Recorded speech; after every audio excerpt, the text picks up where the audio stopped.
దేవుడు భక్త అమ్మో అది ఎక్కువ భక్తి అంటే అంతే. ఇప్పుడు మీరు ఇక్కడ ఎక్కడ వినాయకుడు పెట్టలేదు బాలాజీని పెట్టని పూజ అంటే చేసేస్తా. అమ్మ దేవుడు చాలా భక్తి నాకు. అదొక అది నాకు ఏమంటారు, నా బలం నా బలహీనత, ఈ రెండు నా దేవుడు పూజలు. కానీ ఇంత లైఫ్లో నిజంగా ఇంత చక్కగా నవ్వుతున్నారు. ఒక నవ్వు వెనకాతలు ఎంత బాధ ఉంటుంది అనేది అది మనకే తెలుస్తుంది, బయట వాళ్ళకన్నా కూడా. వాళ్ళు చూసే వాళ్ళకి మాత్రం ఈవిడికే ఉందిలే హ్యాపీగా నవ్వుతుంది అనుకుంటారు మన నవ్వు చూసి. జనరల్గా రత్నాలు ఎన్నో ఉంటాయి, కానీ నాణ్యమైన రత్నం అతి తక్కువ ధరకే లభించే ఏకైక సంస్థ 6JVR. సౌత్ ఇండియాలోనే ద బెస్ట్ 6JVR. నిజానికి మీకే కనుక బాధ వస్తే బయట ఎవరికి చెప్పుకుందామన్నా వాళ్ళు టేక్ ఇట్ గ్రాంటెడ్గా తీసుకుంటారు. అండ్ మోర్ ఓవర్ ఇక వాళ్ళ ఓదార్పు యాత్రలు మామూలుగా ఉండవు. బయట మన బాధను ఎవరితోనూ షేర్ చేసుకోలేము. మన ఇంట్లో వాళ్ళతో షేర్ చేసుకుందామంటే వాళ్ళు ఎలా తీసుకుంటారో, కరెక్ట్గా అర్థం చేసుకుంటారో లేదో మనం అసలు మనం అనుకున్న పాయింట్ ఆఫ్ వ్యూలో వాళ్ళకి రీచ్ అవ్వరు. నిజంగా మీకు బాధ వస్తే ఎవరితో షేర్ చేసుకుంటారు అమ్మ గారు? ఎవరు ఎలాగో నాకు తెలియదండి. నేనైతే మాత్రం దేవుడి దగ్గర షేర్ చేసుకుంటా. ఎందుకంటే నేను నమ్ముతాను భగవంతుడు, దేవుడిని నమ్ముతాను. నాకు ఒక్కొక్క స్టేజ్లో కూడా ఈవెన్ నేను చదివిన తర్వాత, చదువు అయిపోయిన తర్వాత నాకు అప్పుడు తెలీదు దేవుడు అంటే ఇష్టం. ఇంట్లో పూజలు అప్పుడుకు మా అమ్మ ఇంట్లో మా ఇంట్లో దేవుడు రోజు దేవుడు పూజ అమ్మ నాన్న అంతా చేసేవారు. అది నాకు చూసి నేర్చుకున్నాను. నాకు ఆ భక్తి ఉంది. కానీ ఎక్కువ నమ్మకం ఎక్కడొచ్చిందంటే నాకు ఎవ్వరు లేదు, ఏది తోడు లేదు, నాకు ఎవ్వరు ఏమి చేయట్లేదు అన్నప్పుడు నేను ఆయన దగ్గర బలంగా ఏడ్చానంటే అది జరిగేది. సో ఏదో ఒక స్పిరిట్, ఒక శక్తి నాకు చేస్తుంది, అది భగవంతుడు. అది నేను చాలా నమ్ముతాను. అలాగా ఎన్నో సన్నివేశాలు, ఎన్నో సిచ్యువేషన్స్ నన్ను గట్టికి ఎక్కించాడు దేవుడు. సో అందుకే నేను చాలా నమ్ముతాను దేవుడిని. కొంతమందికి అనొచ్చు దేవుడు ఎలా చేస్తాడు, దేవుడు మనిషి రూపంలో, అది కూడా దేవుడే కదా చేయిస్తాడు. మనిషే కదా, మనిషికి ఏం కొత్తగా పవర్ ఏం రాదు. సో మనిషి కూడా వచ్చి చెయ్యాలి, మాకు హెల్ప్ చేయాలంటే అది దేవుడు పంపిస్తేనే, దేవుడికి వాళ్ళకి అలా అనిపిస్తేనే బ్రెయిన్లో ఆమెకి ఈరోజు నుంచి హెల్ప్ చేయాలని అనిపిస్తేనే వాళ్ళు వచ్చి చేస్తారు తప్ప వాళ్ళకి రాదు. అది నా నమ్మకం. ట్రూ. వ్యూవర్స్ అందరికీ కూడా నాది సినిమా రిలీజ్ సందర్భంగా మీ మాటగా వాళ్ళకి ఏం చెప్తారు?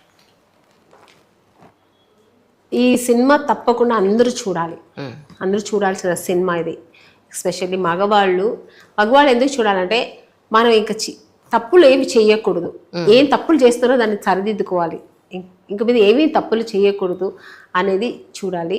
లేడీస్ ఇంకెంత స్ట్రాంగ్ ఉండాలి లైఫ్లో, మనం ఎంత స్ట్రాంగ్ అవ్వాలి, ఎలాంటి సిచ్యుయేషన్స్లో కూడా మనం ఎలా నిలబడాలి అనేది ఈ సినిమాలో కుటుంబ సమేతంగా వెళ్ళి కూర్చొని చూడాల్సిన సినిమా ఇది. సూపర్. సో ఒక 13 years బేబీ నుంచి 60-70 years వరకు అందరూ చూడాల్సిన సినిమా మూవీ ఇది.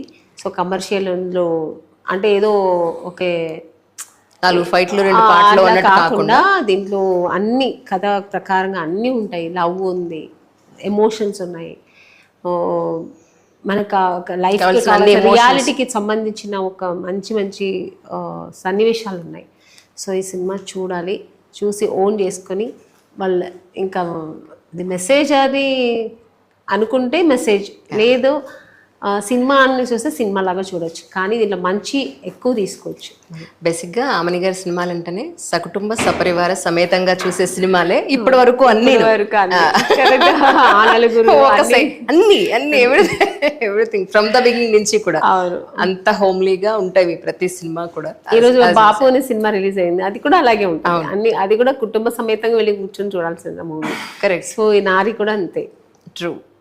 సో అందుకని కుటుంబ సమేతంగా రాగలిగే సినిమా. బట్ నా క్యారెక్టర్ దీంట్లో కొంచెం ఎక్స్ట్రాడినరీ ఉంటుంది. అంటే ఇప్పుడు మావి చిగురు, శుభలగ్నం, ఆ నలుగురు, శుభ సంకల్పం, మిస్టర్ పిల్ల, ఇవన్నీ ఒక ఎత్తు అయితే ఇది వేరే షేడ్. ఇది ఒక వేరే షేడ్ ఉంటుంది. ఆమెను ఏం చెప్పబోతుంది ఆడియన్స్ అనేది వేరే షేడ్ ఇది ఇంట్లో ఉంటుంది. ట్రూ. యాక్చువల్లీ నేను జంబలకడి పమ్మ దగ్గర నుంచి రాసుకుని వచ్చా క్వశ్చన్స్. జంబలకడి అంటే అల్టిమేట్ అనుకోండి. అసలు వచ్చాను, కానీ ఇక్కడికి వచ్చిన తర్వాత ఈ సెటప్ చూసి ఇంతే చెయ్యాలండి అని అంటే నేను అనుకున్నా సరే అయితే నేను రామని గారిని రిక్వెస్ట్ చేసుకుంటా, వన్స్ ఇదంతా అయిపోయి ఫ్రీ అయ్యాక మనం పరం విడిగా చేద్దాం, విడిగా ఒక మంచి కాన్వర్జేషన్ చేద్దాం అని చెప్పని నాకు అదే అనిపిస్తుంది. ఇప్పుడున్న పరిస్థితుల్లో జంబలగడి పమ్మ లాంటి సిచ్యువేషన్ లేడీస్కి వస్తే అమ్మాయి డెలివరీలు వాళ్ళకి సూత్రాలు వాళ్ళకి వాళ్ళకి హాయిగా ఉంటుంది. పురుటు నప్పులు వాళ్ళకి. బాగుంది. దాంట్లో డైరెక్టర్ గారు నిజంగా మా డైరెక్టర్ గారు ఈవి గారు ఎంత బాగా చూపించారంటే మేమైతే చూసి నేను అప్పట్లోనే చూసి నిజంగానే ఇలా మారిపోతే మా ప్రపంచం ఎంత బాగుంటుంది, మా లేడీస్ ఎంత హ్యాపీగా ఉంటామేమో అని అప్పట్లోనే ఫీల్ అయ్యేవాళ్ళం మేమందరం. నిజం నిజం. కానీ ఒకానొకప్పుడు ఉండేదిటండి మాతృస్వామ్య సమాజం అనేది ఒకానొకప్పుడు ఉండేది. ఇంటి పేరు వీళ్ళ ఇంటి పేరుకే వచ్చేవాళ్ళు, వాళ్ళు ఇక్కడికే అమ్మ ఇంటికే వచ్చేవాళ్ళు. ఆధిపత్యం అంతా అక్కడే ఉండేది, ఆస్తులు అన్నీ కూడా వీళ్ళ పేరు మీదే ఉండేది. So it was there.